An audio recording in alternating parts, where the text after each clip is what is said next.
Okay, soalan biologi marin. Apakah proses khas dalam otot ikan untuk berenang berterusan? Nama otot. Protein. Start daripada M. Myoglobin. Myoglobin. 1-0. Apakah struktur khas jerung untuk mengesan medan elektrik? Nozzle of Lorenzini. Benda?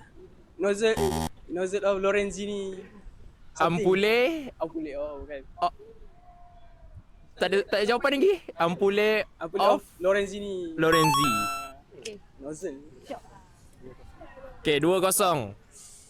Apakah istilah simbiosis antara karang dan algae? Susan telit. Istilah photosynthesis. Simbiosis, hubungan simbiosis. Mutualistic. Oh, No. mutualistic. Yes. Oh, okay. 2-1. No, orang Korea, no.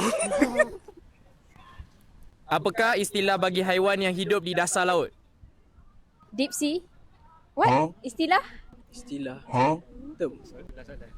Okey, apakah Scavenger. istilah bagi haiwan yang hidup di dasar laut? Scavenger. Start daripada huruf B. B. B untuk Bentic. Ben- Bentic scavenger. Benthic organism. Bentos. Bentos. Yes. 2 sama.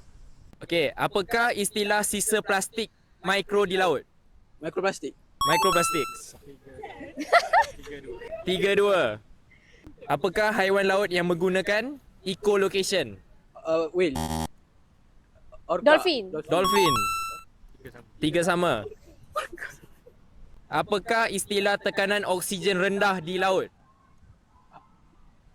Hypoxia. Hypoxia. 4-3. Apakah gas hijau utama yang mempengaruhi laut? Carbon dioxide.